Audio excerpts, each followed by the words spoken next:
Okay, everyone, welcome to my new vlog, audio, podcast, anything. This is tangible. Am I saying the right word? Tangible. Anyway, this is tangible where I try to translate knowledge and transform complicated concept into more accessible and understandable informations and potentially can be your knowledge.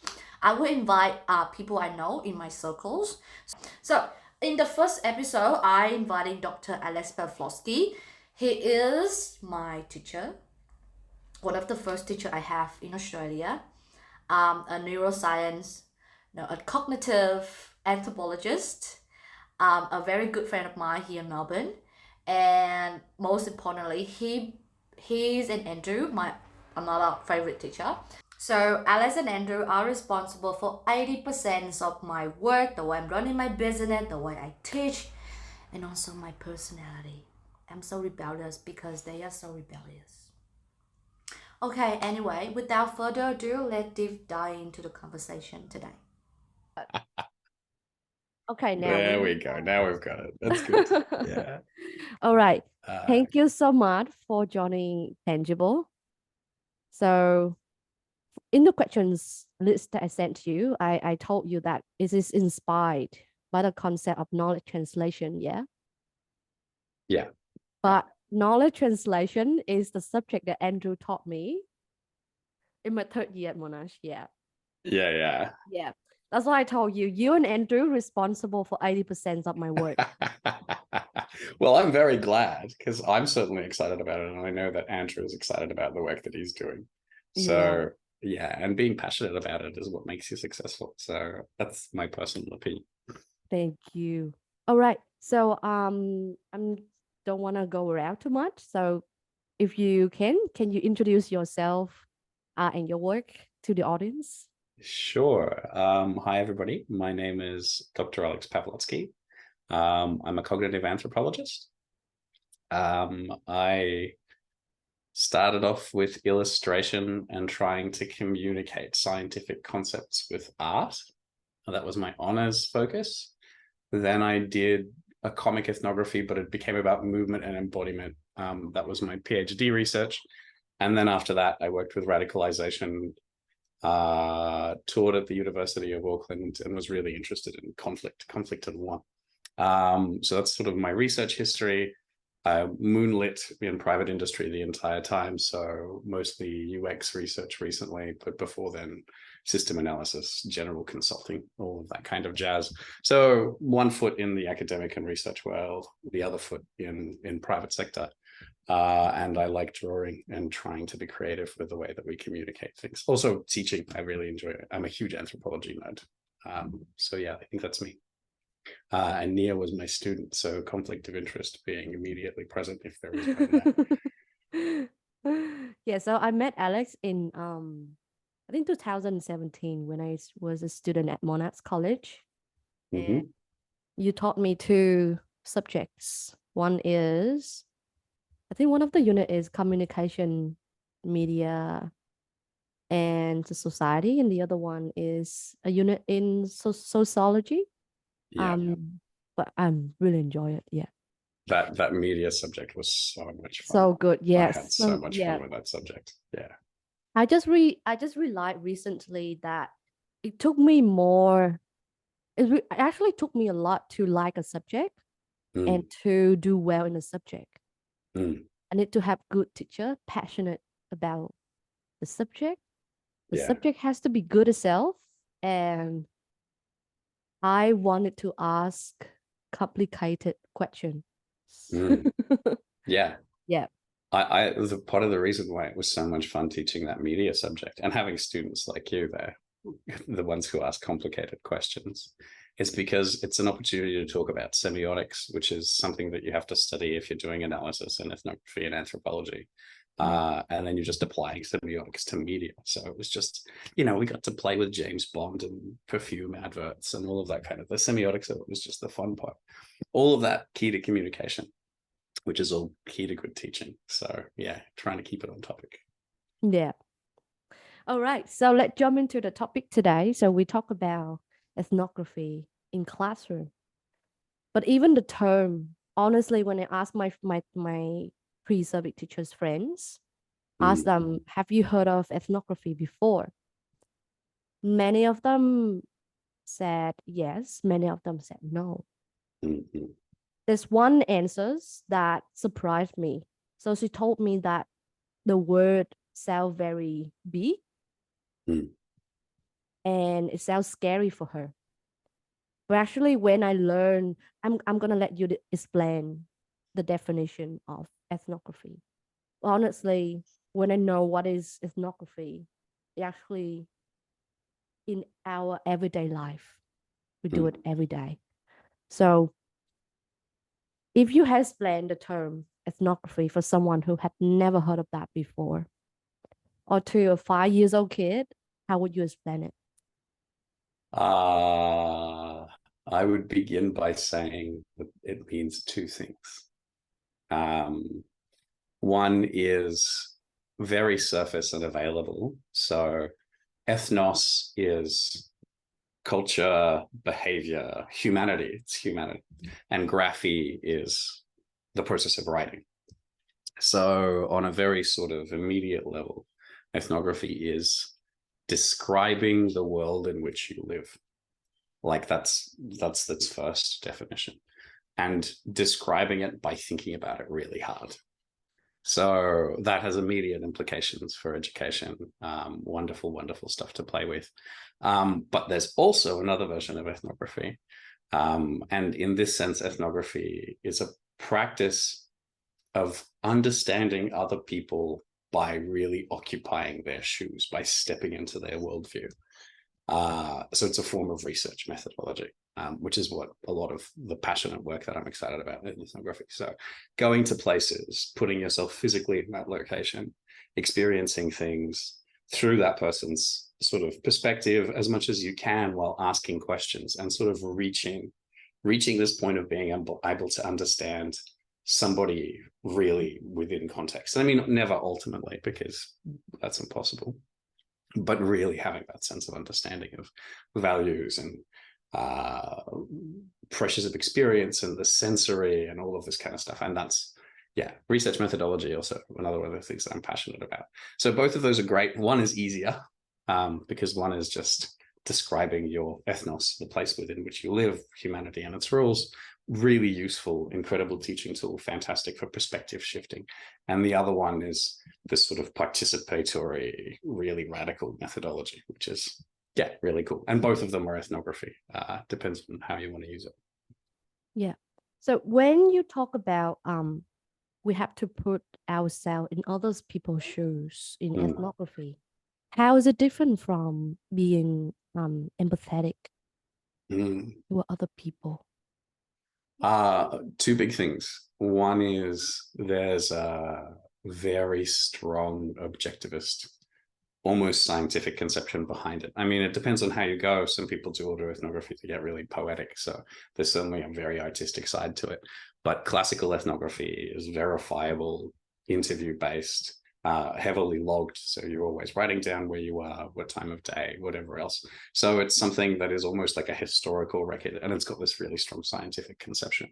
The reason why that makes it different from being empathic is because it's too easy to become one with your participants if you're empathic. It's too easy to start to take on their view and lose your sense of justice and you're all an alternative.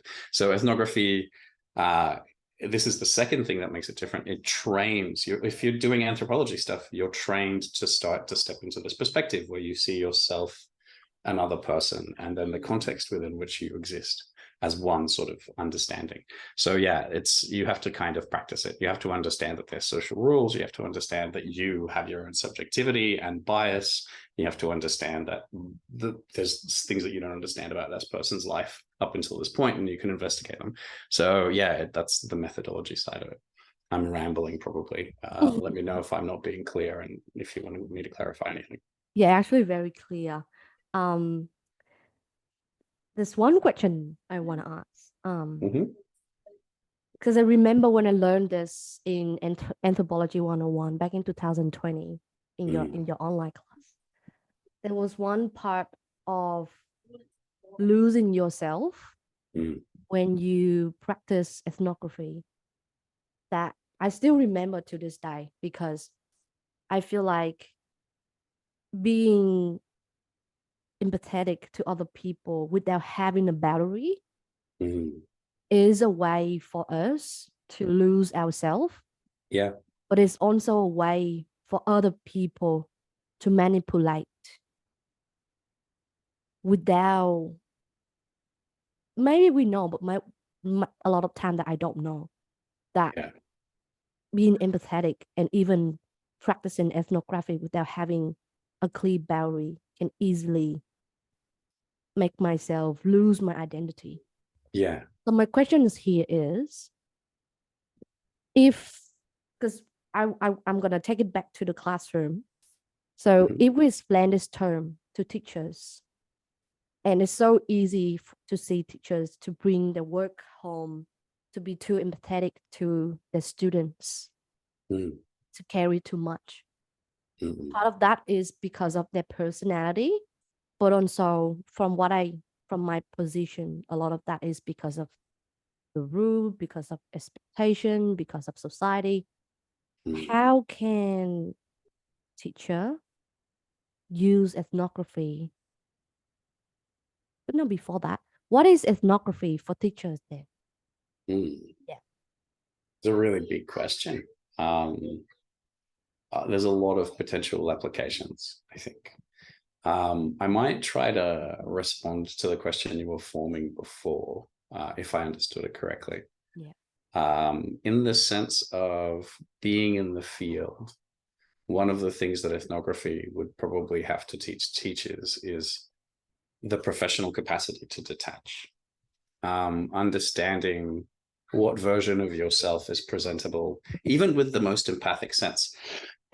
It's weird, like it's hard to explain the ethnographic process to people who haven't experienced it. But if you just put on a mask, if you differentiate between the professional you and the researcher you, and you're in the field, literally living in a location where you can't escape the scenario, it becomes impossible to sustain. It becomes too exhausting. So separating the personal and the professional is really tricky. Ethnography as a practice sort of teaches you to be able to present an authentic version of yourself, but within boundaries. And I just found that to be like it's an essential skill that a lot of anthropologists have to learn, that I think makes it easier for us to insulate ourselves from like the stress and the exhaustion of all of that kind of stuff. We still get overloaded, so completely relating to teachers. But yeah, it's a really useful way of looking at things. I'm going to present my authentic self, which makes it easier for me to be able to sustain this, but I'm going to draw boundaries about where I'm going to be able to, how much I can invest personally, how much I'm willing to reveal, like generating a persona that is researcher, but at the same time, not fully you. Weird. There's a lot of self-analysis involved. Yeah, it's a long process. Hmm. Wow. But Yeah. but just also, I think just being able to encourage the ethnographic mindset. Who would be the student base? Like, what kind of student base are you talking about? Are we talking about adults? Are we talking about kids? Are we talking about young people? Like, what kind of teaching? Because there's a difference between the way that we deliver the material there Yeah. too. Yeah, true. Uh, I would say, good question though. Even though I'm learning to become a secondary school teacher, Yeah, in my mind, my students are always like teenagers, yeah. young people. Maybe I'm aiming myself to become a professional. maybe I find that interesting because I taught at university for many years, and the best experience that I had in terms of being able to control a classroom and communicate effectively and all of that was definitely teaching kindergarten. So as far as I'm concerned, everybody is always 3 to 5 years old. And if you can't maintain their attention, that's the way it works. Not because it's a weird condescending thing to say, like to call your students 3-year-olds, but I think a lot of the behavioral methods for keeping the attention of children applies totally to adults and teenagers and all that kind of stuff. Yeah, I think that makes sense too, because I feel like even when I'm in my workplace, though I expect them to, and I work in a university as well now, though I expect them to behave as adult,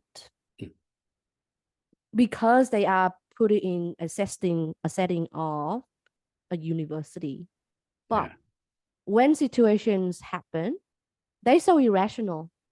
Yeah. And I think your method is right, because regardless of what age or cohort that you're teaching, people are irrational unless you're a monk. But also kind of amazingly rational. Like there's 3-year-olds that are capable of doing incredible things too. Like it goes both ways. I think 3-year-olds are very overt about the fact that if you don't keep their attention and if you're not making your content engaging, you've lost them. They're off, they're doing something else. And so they generate a really good baseline. Like I think that if you think about it the same way, our attention span isn't that different. We're just better at hiding how much we're paying attention as we get older. So it's the same idea, like having a presence, being enthusiastic about the content. 3-year-olds will smell it on you if you're full of crap. They will just be like, they don't care about, the teacher doesn't care about this, I'm not going to care about it. And so like that's a basic thing, but it applies to every single cohort. So like I think kids are a more honest version of adults. So you do the things that would work for kids and it usually works for adults because it's the same processes and the same things. This is my neurocognitive anthropology side kicking in. Like, because it's the same brain. It's just better at bullshitting to itself about things. But ethnography, I feel like we're leaving ethnography behind. I'm gonna bring you back to the questions. So I think you sort of answered part of this, but I also want to ask you again just to make it more clear to the audience. So what are what are the elements of ethnography in your teaching or in your practice of ethnography? We're not talking about whoever anthropologists out there. I'm talking about you. So what is your elements of ethnography? Well, elements. I don't know if I'm able to deliver that off the cuff that quickly. But ethnography is a mode I go into. It's like pulling a lever, and it's something that you can sort of find. And I've had a lot of years of practice of it. And I guess what it is just a curiosity about everything is just super heightened. And judgment is suspended. That would be the way that I would describe my internal sort of shift. If I'm being an ethnographer, I can, first of all, social conventions are out the window because the most important thing to me is to ask you a question. So I start acting like a bit of an idiot, like a naive person, and coming up and asking questions. I will just be infinitely curious. Moral judgment and stuff is now suspended and hanging in the background. It's not gone forever, but within the ethnographic mode, that's the case. And then I'm just enthusiastic about the experience because you want to get yourself invited to whatever it is the people are doing. So you have to be enthusiastic about it. Open to participation is really key, like experience hungry. I think that those are the things that I would define as things that are my ethnography mode. That's me switching into ethnography mode. So that is it's useful to have. Sorry? Is that 4? So curiosity, enthusiastic, open to participate. Yeah, that's right. We're seeking to participate. And judgment. And suspending of moral judgment. Yeah. And that gets you a really long way because like all of that comes together in this sort of naive state of just being curious. And it's amazingly charming because a lot of people really enjoy being like one of the things that's I found this really interesting in my ethnographic experience. People are really like there's always a barrier, but people are quite excited to talk about themselves if you are enthusiastic to listen. And that's one of those things that it just happens. And people go, how did you interview that person? It's just like, well, I just asked them the question and was actually interested in it. And you can get all kinds of information that way. So it's part of being a good ethnographer, being inviting to people to talk to. Yeah. And I think you forgot one more. I think it's Oh, really? detached yourself. Detached? Yeah, I guess so. A little bit. I don't feel like I actually think it's a really important to keep yourself in there, because that's what makes it authentic. I think the idea of detaching yourself completely doesn't quite work, but like that process of suspending moral judgment to me is really connected with being able to, because if somebody tells me something shocking, and I've interviewed people who've told me things quite shocking, my human normal Alex reaction would be like, whoa, what the hell?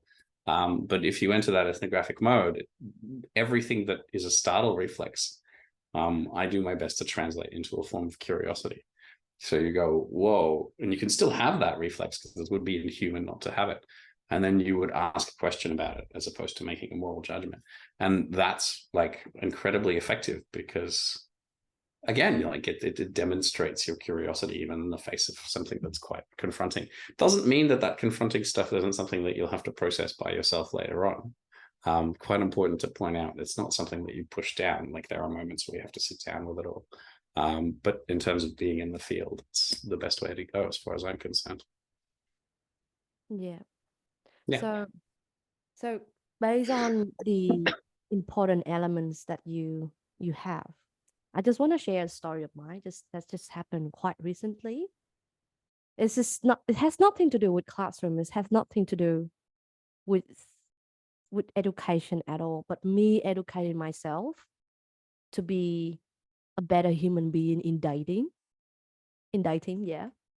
So before, I don't really have a concept of like what is dating. For me, the concept of dating has been ruined by Andrew in 2020, in 2017, when he taught me the history of dating in the World War One. And I was like, so what's the point of having a boyfriend now? What's the point of having a family now? And I still remember I asked you, after you study all of this stuff, why do you still want to have kids? Why do you still want to have family? Because I don't want. And I think I am, after I finished my final semester at Monash with the politics of identity, I feel completely naked, and I feel people out there are naked in front of me. I don't feel interested in getting to know people anymore. That's how sad my life is. It's a little bit sad. Yeah. That's how sad my life is in What 2019. what was it? What was it about that particular subject, that identity subject, that pushed you over the line? I think with the politics of identity, I think I draw too much into the study of Zygmunt Bauman, Freud. People are filled with trauma. I was so broken back then. I don't want to have another broken pieces in front of me anymore. Because two broken pieces together would be more broken, isn't it? Because we socially constructed. We that's what I think. But I know for sure that I didn't think further or deep enough. Luckily, because of 2 years of COVID, I went back to Vietnam, healed myself. So back to my dating game again. And I'm really agree with you. Like, I agree with you when you say when we have ethnography, it's make us so charming.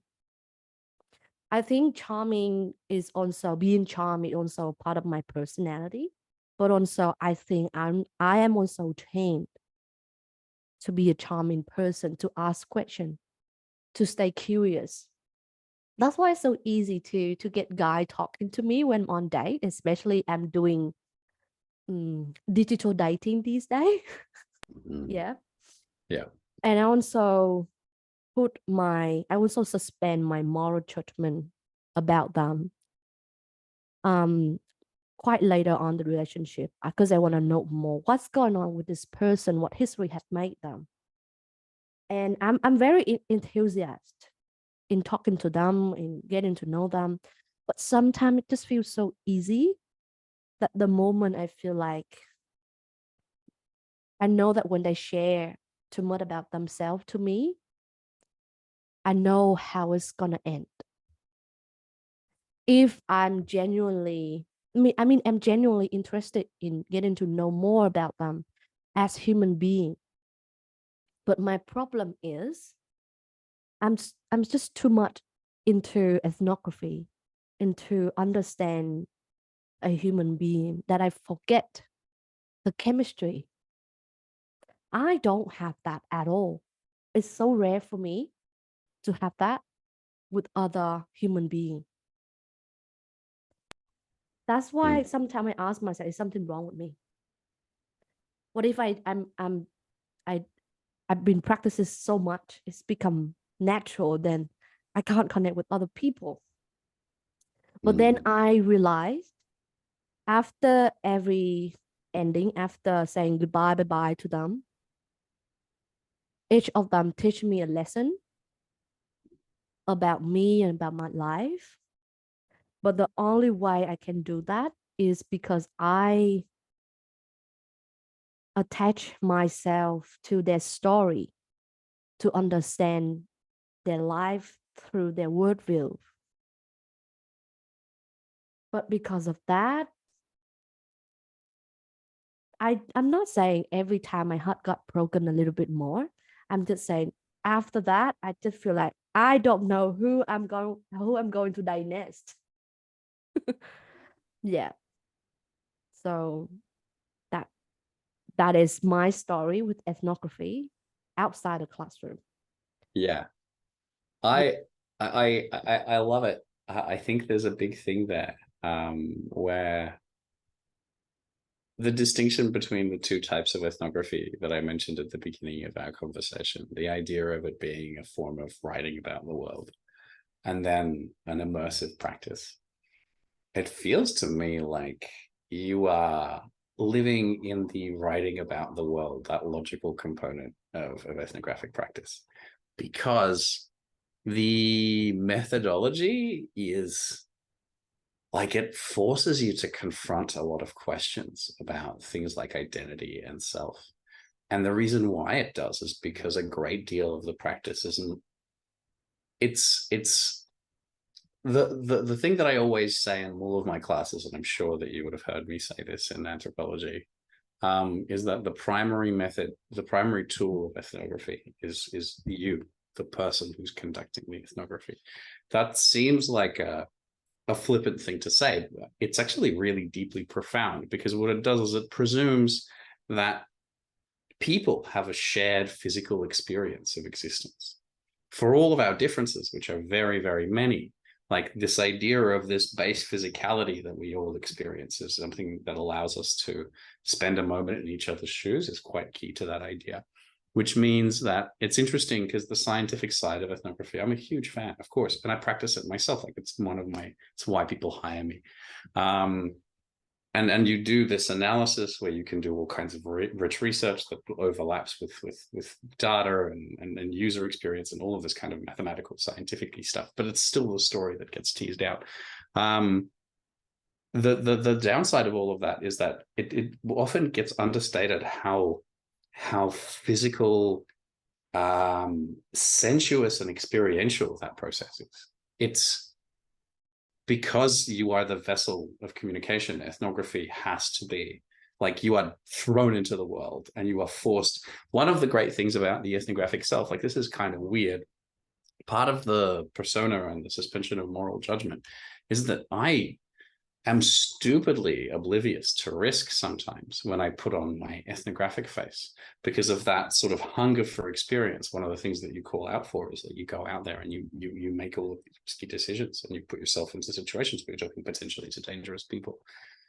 Simultaneously, you're not kind of opening up completely, and there's this other process. So I don't know. I feel like when you were describing your experiences of trying to being able to read people and engage and step into that role, and then not being sure where you are, and then simultaneously being like, I can kind of see where it's going. I can see the end, because you're writing the story, you're writing the ethnography of the interaction.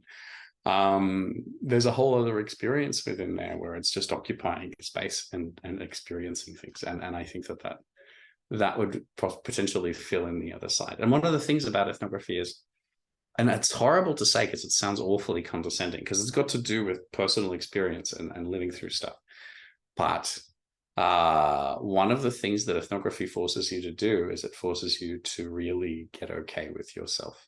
Like, it forces you to go, which elements of me are authentically me?